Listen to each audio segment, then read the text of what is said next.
Duterte impeachment trial, ang Vice Chairperson po ng Senate Blue Ribbon Committee, si Senator Panfilo Ping Lacson. Sen, magandang umaga po. Bert, magandang umaga at salamat sa Antimano for having me. Morning. Maraming salamat din po sa pagkakataon, Senator. Unang-una po, Senator, kayo po bilang isang Senator Judge, doon sa iba po nating preparation ng sinasabi all systems go na. Sa inyo po, sa panig po ninyo bilang magiging Senator Judge, handa na po ba ang Senator Panfilo Lacson para dito? Yeah, I think I can speak on behalf of at least yung majority members.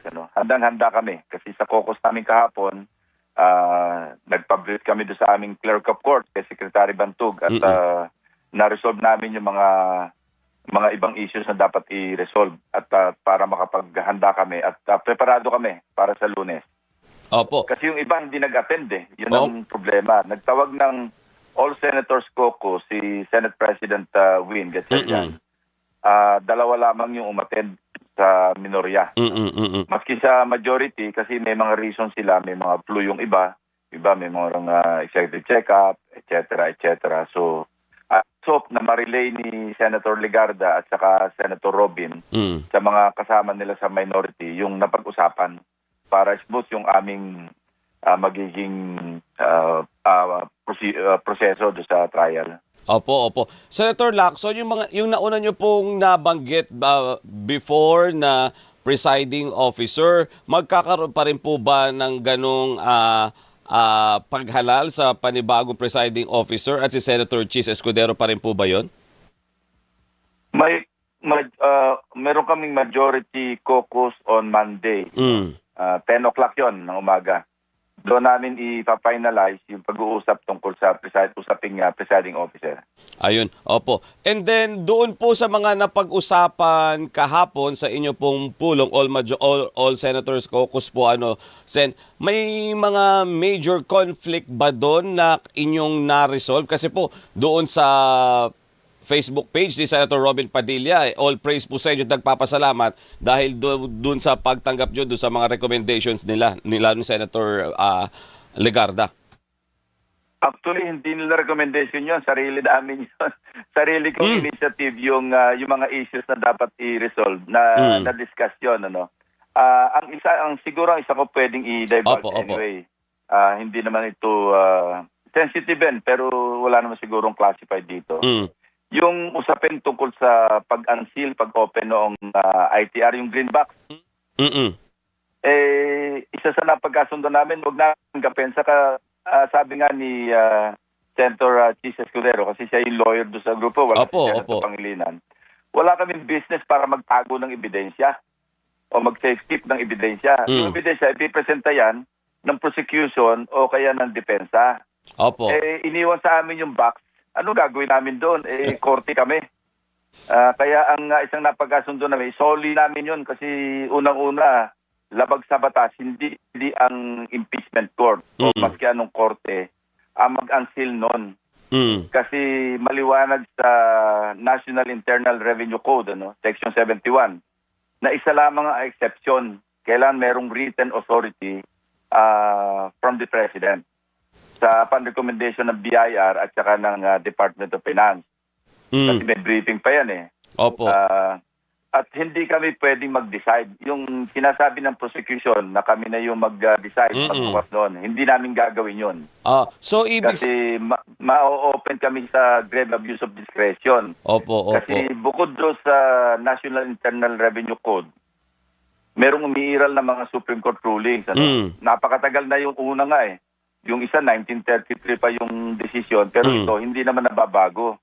At ito'y na-reinforce pa doon sa subsequent na jurisprudence, I think 2012, na sinasabi doon na talagang although considered na public record siyang ITR, isa lamang o dalawa, sabihin natin dalawa. Ang una, yun nga, yung upon written authority sa presidente. At pangalawa, kung may waiver mismo yung respondent.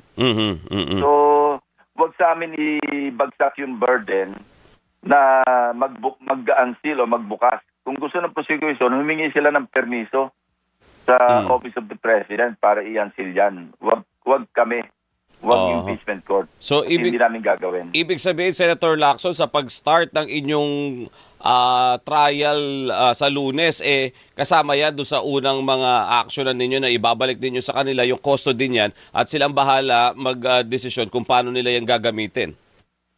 Oo, ewan ko kung kahapon, kung sinauli yan. Dahil Sabado ngayon, Biyernes kahapon. I hope sinauli na yun kahapon. Kasi ano yan, hindi naman kasama sa main transmittal daw Opo, para opo. bang hindi abol. Opo. Pero ang tanong ko nga kahapon, bakit natin tinanggap? Tama rin, si Senator Chus mismo nagsabi, wala tayong business to safekeep, mag-safekeep ng evidence kasi korte tayo. Unless ipresenta yan at i-admit natin bilang korte, magpipresenta dyan either yung prosecution or yung defense. Yan pa naman po yung mainit na pinag-usapan even nung pre-trial conference, Senator Ping, kung anong mangyayari sa magic box na yun, sa box ng BIR na yan. Alam mo, Robert, sa House pa lang dapat ginawa na nila yun Alam naman na siguro yung batas Pero bakit nila una-una yun, isinabit? Simple lang yun Kumuha lang sila ng authority, yan nasa batas Sumunod lang sa batas, di walang problema. So, yan, malinaw na pagdating dyan sa BIR box na yan, offhand ang impeachment court at bahala ang prosecution at defense kung paano nila gagamitin yan kung gusto na nilang gamitin. Yan ay na-resolve na yan, ibig sabihin, Senator Lacson. Yes, nang naaayon sa batas. Nang Gawin naaayon ng sa prosecution batas. yun, nang naaayon sa batas. Opo. And then, meron pa rin po ba kayong pinag-uusapan ngayon, Senator Ping, na impeachment manager na tinatawag at ang impeachment court magkakaroon ba ng spokesperson pagdating po sa Monday? Spokesperson, yes. Pinapaubayan na namin sa Senate President yun. Na siya na yung kumuha, pumili kung sino yung spokesperson. Ang pinag-usapan lang namin, kailan very close ang coordination ng spokesperson.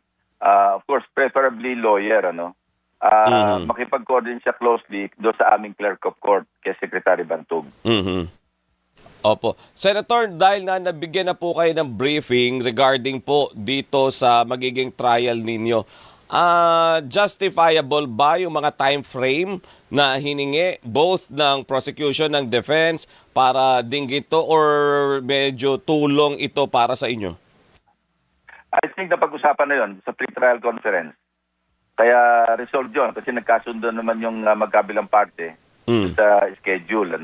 May mga konti na lang na masasilimot. Alam mo, minsan may mga magka-crop up during the trial itself na mga panibagong developments. So yun, i-resolve na yun as we go along.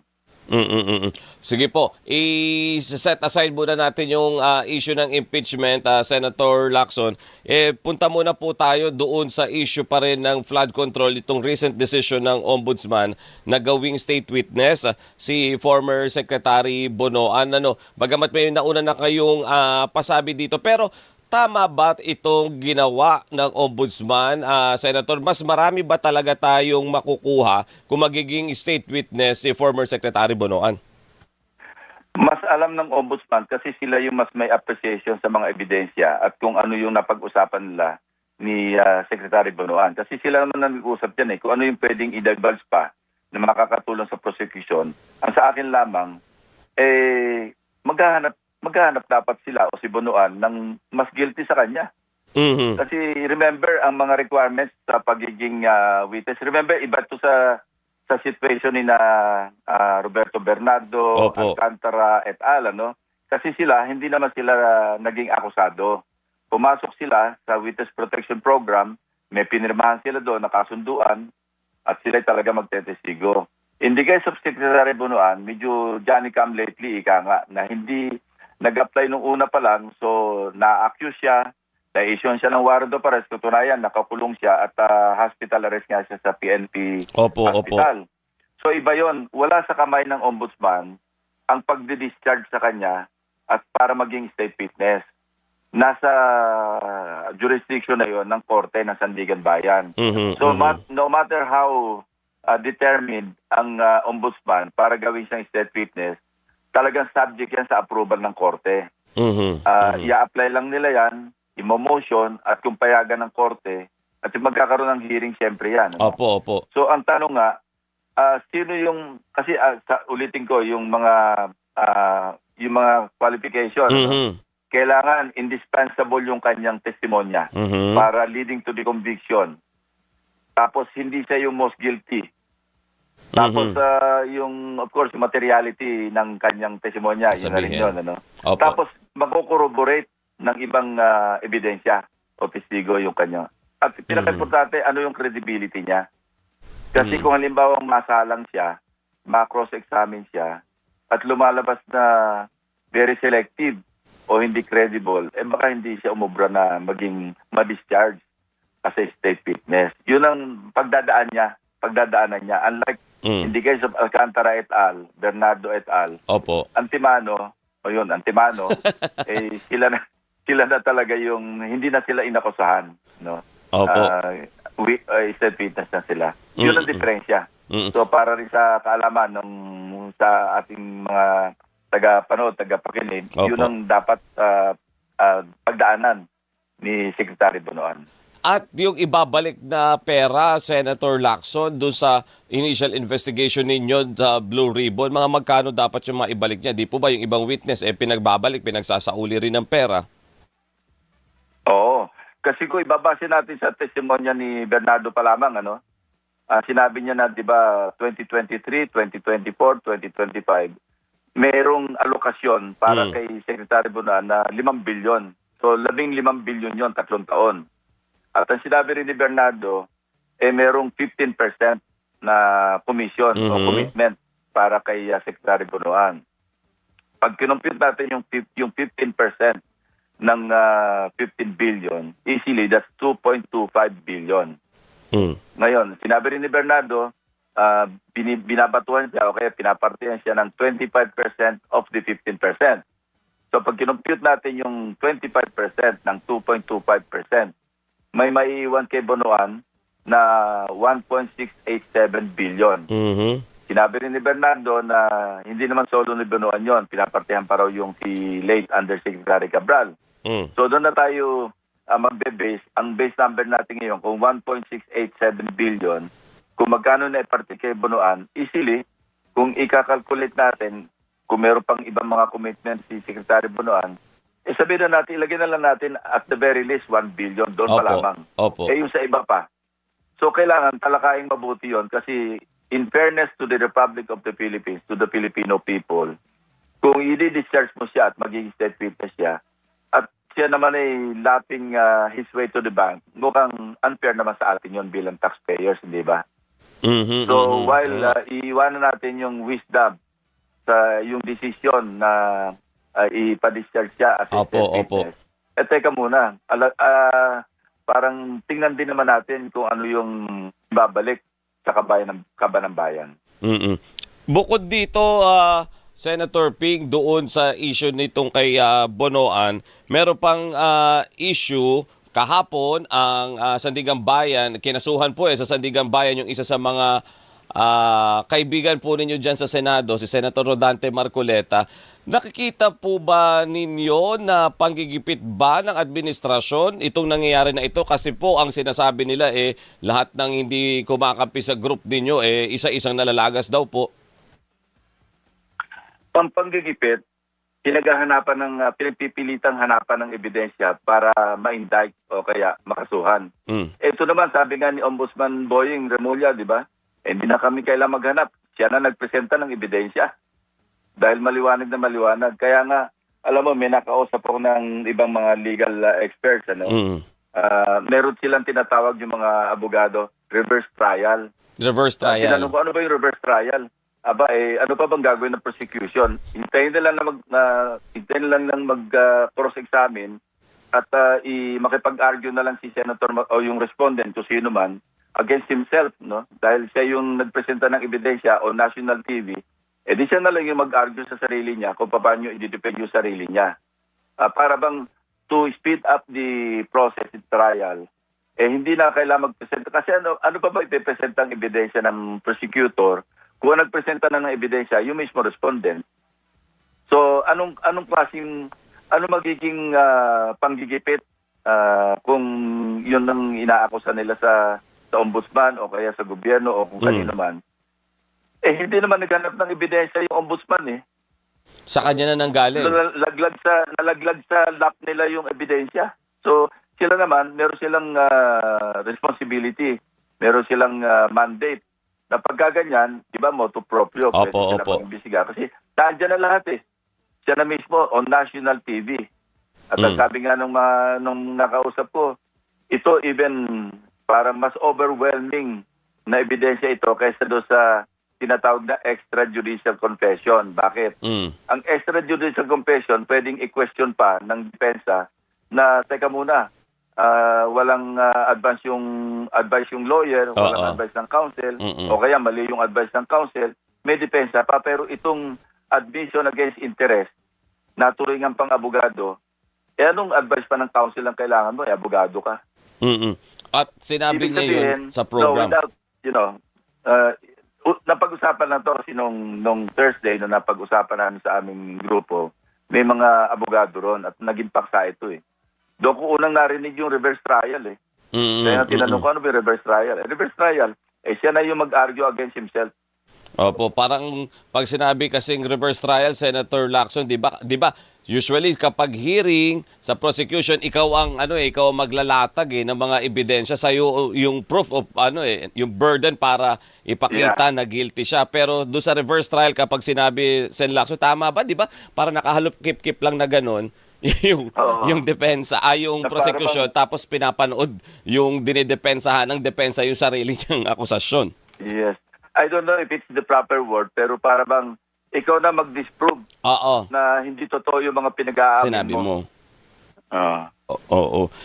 Pero sa mga ganitong pagkakataon, alam natin pag plunder, Senator Lacson, at kung if ever lang naman maglabas ng warrant, makulong, hindi ba ito makaka-apekto naman sa function ninyo dyan sa Senado? Si Senator Bato nagtago, si Senator Jinggoy po ay nakakulong, at ngayon ito another senator naman yung possible na maaresto.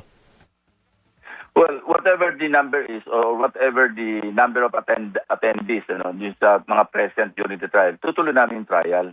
Kasi ang pinag-uusapan pa lang naman yung threshold o kaya yung kung ilang bilang ng mga senador. Pagka magre-render ng decision, di ba? Pero yung trial, tuloy-tuloy yan. Hindi kami pwedeng parang ma-hostage na kulang kami. Halimbawa, 13 lang kami o kung ilan lang kami. Hindi namin tutuloy yung trial. Kung bang mag-boycott, kung sino man yung gusto mag-boycott sa mga kasama namin, wag naman sana.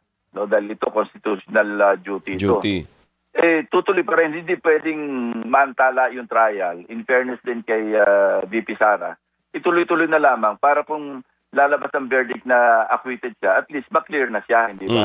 Pero hindi pwedeng i-hostage na ayaw namin mag-attend dyan at papaabala kami. Hindi po pwede. Kasi forthwith nga di ba? Opo, ibig sabihin, basta may majority ng miyembro ng Senado, tuloy. Kahit na hindi sila umattend, kahit na sabihin nilang hindi, bilang protesta or what, ayaw namin pa rin mag-attend dyan. So kayo, sa panig po ninyo sa majority, tuloy yan. Yes, yun ang usapan namin. Ngayon, ibang usapan na yun. Kasi wala pa namang decision, magta-trial pa naman. Opo. Saka na lang itakel yung usapin na yun. No? Oo nga. Doon nga sa decision, Senator Lacson, alam natin matagal-tagal pa, mahaba-haba. Pero isa din po yun doon sa binabantayan or tinitingnan at inaabangan kasi ang sabi nga, 2/3 ng lahat ng senador. Ganon din po ba ang pananaw ninyo na dapat 16 ang magsasabi na guilty siya para doon sa articles of impeachment? Paano po magiging 16 kung yung physical na presence ng ilang senators ay hindi po kakayanin talaga sa Senado?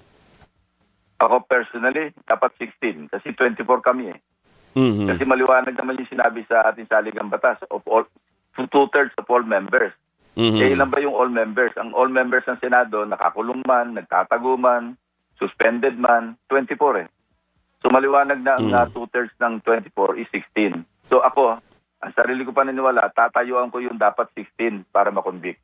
Ayun. Unless mag-interpret yung ating Supreme Court, ng iba base sa mga circumstances na bumabalot pagdating sa botohan. Opo.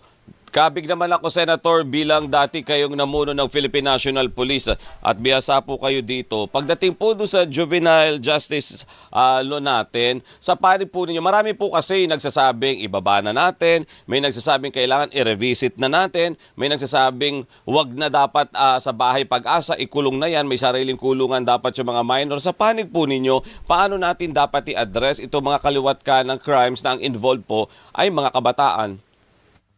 Alam mo, may nabasa akong ruling ng Supreme Court tungkol dyan, ano, na yung burden of proof beyond reasonable doubt nasa prosecution para ipakita na yung nag-commit ng krimen na minor, merong discernment. So napakabigat yung threshold na yon para ka nagko-convict kasi proof beyond reasonable doubt na ito nag-act with discernment. So sa tingin ko, dahil nga rin sa mga nangyayari sa iba't ibang parte ng mundo, nabasa ko rin yung nangyari sa Liverpool, sa England. Opo. Na kung saan yan, dalawang 10-year-old kids. Sipin mo, pinatay nila, dinukot at pinatay isang 2 years old na bata. Kalunos-lunos yung ginawang pagpatay, ano? At ito'y talagang nagkaroon ng outrage na mahabang panahon. So sa kanila, kung 10 years old, gano'n ang gagawin, tapos tayo, tig-uusapan natin ano ba yung dapat na age of discernment. Kasi sa ngayon, di ba, 15 years and below 18 years old, doon pa lang pag-uusapan kung merong discernment. Samantalang yung below 15, pababa, automatic, walang discernment. Pero how about yung 14 years old na tulad dyan, isang 14 years old sa Tacloban, marami pa siyang napatay. Opo. Automatic, walang discernment yun base sa ating batas. Yung sa England, 10 years old, kung ibabas kung dito nangyari, wag naman sana, automatic na libre. Meron akong isang staff sa Senado, 2 beses nang inaakyat bahay. Ang lagi umakyat ng bahay niya, 13 years old, na tinatawanan pa siya. At pangatlong huli na yon kasi yun ang pinapaakyat noong tunay na salarin. At alam ng bata ang kanyang ginagawa kasi sinasabi niya, hindi naman ako makukulong eh. Correct. Isipin mo, kung laging taga-bitbit ng droga, tapos yung taga-akyat bahay, wala sa age of discernment. Di bang i-encourage tayo ng crime, ang ginagamit natin, mga bata. Puro bata. So, dapat, hindi ko sasabing pagpipilitan ko na wag na natin gawing factor yung age.